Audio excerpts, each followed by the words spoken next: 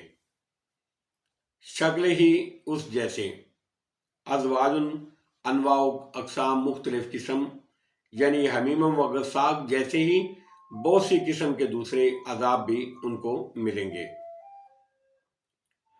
آیت نمبر 59، ھذا فوج مقتحم معکم لا مرحبا بہم، یہ تمہارے پیروکار کا ایک گروہ ہے جو تمہارے ساتھ گھسا چلا آتا ہے۔ جہنم کے دروازوں پر کھڑے فرشتے کفر کے اماموں کو اور پیشوایان ضلالت سے کہیں گے، جب پیروکار قسم کے کافر جہنم میں جائیں گے، یا ائمہ کفر و ضلالت آپس میں یہ بات پیروکاروں کی طرف اشارہ کر کے کہیں گے۔ ھذا فوج مقتحم معکم لا مرحبا بہم انہم صالوا النار، تمہارے پیروکاروں کا ایک گروہ ہے جو تمہارے ساتھ گھسا چلاتا ہے، ان کے لیے خوش آمدید نہیں ہے۔ لا مرحبا بہم، ان کو کوئی ویلکم نہیں ہے، ان کو کوئی خوش آمدید نہیں ہے، ان کو کوئی مرحبا نہیں ہے۔ یہ لیڈر جہنم میں داخل ہونے والے کافروں کے لیے فرشتوں کے جواب میں یا آپس میں کہیں گے۔ رحبتن کے معنی وسعت و فراخی کے ہیں۔ مرحباً یہ کلمہ ترجیب یعنی خیر مقدمی الفاظ میں جو آنے والے مہمان کے استقبال کے وقت کہے جاتے ہیں۔ لا مرحباً اس کے برعکس، یعنی کوئی مرحبا نہیں ہے، کوئی خوش آمدید نہیں ہے۔ انہم صالوا النار، بے شک یہ آگ میں داخل ہونے والے ہیں، یعنی ان کا یہ خیر مقدم نہ کرنے کی علت ہے۔ ان کے اور ہمارے مابین کوئی وجہ امتیاز نہیں ہے، یہ بھی ہماری طرح جہنم میں داخل ہو رہے ہیں، اور جس طرح ہم عذاب کے مستحق ٹھہرے ہیں، یہ بھی عذاب جہنم کے مستحق قرار پائے ہیں۔ آیت نمبر 60، قالوا بل انتم لا مرحبا بکم، وہ کہیں گے بلکہ تم ہی اس لائق ہو کہ تمہارے لیے خوش آمدید نہیں ہے، تمہیں ویلکم نہیں ہے، تمہیں ہی مرحبا نہیں ہے۔ انتم قدمتموہ لنا فبئس القرار، تم ہی اس کو ہمارے سامنے لائے ہو، یعنی تم ہی کفر و ضلالت کے راستے کو ہمارے ساتھ مزین کر کے پیش کرتے تھے۔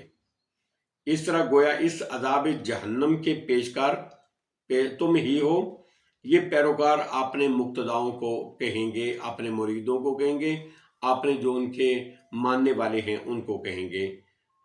انتم قدمتموہ لنا فبئس القرار، تمہارے لیے کوئی خوش آمدید نہیں، تم ہی اس کو ہمارے سامنے لائے ہو، یہ بہت بری قرارگاہ ہے۔ آیت نمبر 61، قالوا ربنا من قدم لنا ھذا فزدہ عذابا ضعفا فی النار، وہ کہیں گے اے ہمارے رب، جو شخص ہمارے سامنے یہ انجام لایا ہے، یعنی جنہوں نے ہمیں کفر کی دعوت دی اور اس کو حق و ثواب باور کرایا، یا جنہوں نے ہمیں کفر کی طرف بلا کر ہمارے لیے یہ عذاب آگے بھیجا، عذاباً فزدہ عذاباً ضعفا فی النار، اس کے لیے جہنم میں عذاب دگنا زیادہ کر دے۔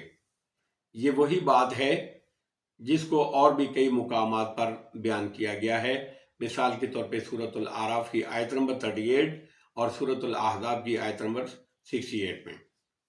آیت نمبر 62، وَقَالُوا مَا لَنَا لَا نَرَىٰ رِجَالًا كُنَّا نَعُدُّهُم مِّنَ الْأَشْرَارِ، اور وہ کہیں گے ہمیں کیا ہے، ہم ان لوگوں کو جہنم میں نہیں دیکھتے جن کو ہم برے لوگوں میں شمار کرتے تھے۔ الاشرار سے جہنمی لوگ فقراء مومنین کو مراد لیتے ہیں، جس طرح عمار، خباب، صہیب، بلال اور سلمان وغیرہ ان کو روسائے مکہ آذرا خبث یعنی برے لوگ کہتے تھے، اور اب بھی اہل باطل حق پر چلنے والوں کو بنیاد پرست، دہشت گرد، انتہا پسند وغیرہ القاب سے نوازتے ہیں۔ اسی طرح اہل بدعت خالص اہل سنت کو برا باور کراتے ہیں۔ آیت نمبر 63، اتخذناہم سخریا ام زاغت عنہم الابصار، کیا ہم نے ان کو دنیا میں ایسے ہی مذاق کا نشانہ بنایا ہوا تھا، یعنی دنیا میں ہم جہاں پر غلطی میں تھے۔ آیت نمبر 64، ان ذالک لحق تخاصم اہل النار، بلا شبہ یہ اہل دوزخ کا آپس میں جھگڑنا ہے، یعنی آپس میں ان کی تکرار اور ایک دوسرے کو مورد تان بنانا ایک ایسی حقیقت ہے جس میں تخلف نہیں ہوگا۔ واللہ عالم بالصواب، وآخر دعوانا ان الحمد للہ رب العالمین۔